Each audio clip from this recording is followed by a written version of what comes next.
ماں باپ کے نافرمان کے لیے تو میرے نبی نے کہا کہ اللہ ہر گناہ کی سزا موت کے بعد دے گا. ماں باپ کے نافرمان کو یہیں سے شروع کرے گا اور آگے تک لے کے جائے گا. یہاں بھی سزا دے گا اور آگے بھی سزا دے گا. صرف ایک گناہ دنیا میں ایسا ہے، کفر شرک کی سزا بھی موت کے بعد. زنا، شراب، جوے کی سزا سود کی موت کے بعد ہے.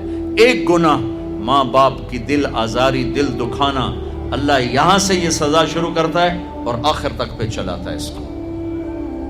میرے نبی سے پوچھا گیا یا رسول اللہ قیامت کب آئے گی؟ آپ نے کہا اللہ کو پتہ ہے. کہ کوئی نشانی بتائیں؟ کہ جب ماؤں کو ذلیل کیا جائے گا قیامت آ جائے گی. ماں باپ کو اپنی جگہ پہ رکھو. میرے نبی نے فرمایا میری ماں اگر زندہ ہوتی تو تم دیکھتے میں کیا خدمت کرتا.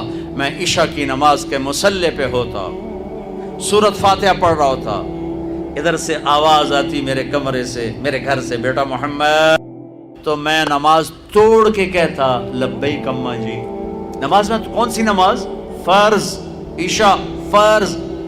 لبیک اماں جی، لبیک، حاضر. نماز بعد میں ہوتی، پہلے آپ کا حکم سنا جائے گا. باپ تیری جنت کا دروازہ ہے، جنت تیری ماں کے قدموں تلے ہے. آپ نے فرمایا سب لوگ جنت میں جائیں گے، اویس بھی جائے گا. اویس کرنی جب جنت کے دروازے پر پہنچیں گے تو اللہ کہیں گے باقی چلے جائیں، اویس کو روک لو. اویس کرنی گھبرا جائیں گے کہ یا اللہ ابو تے آگے بریکہ کیوں لگ گئی ہیں. خیر ہے تو اللہ تعالیٰ فرمائیں گے پیچھے دیکھو. ویسے دیکھیں گے تو جہنمی کھڑے ہوں گے، جہنمی. تو میرے اللہ کہیں گے اویس تیری ماں کی خدمت کا صلہ دینا چاہتا ہوں.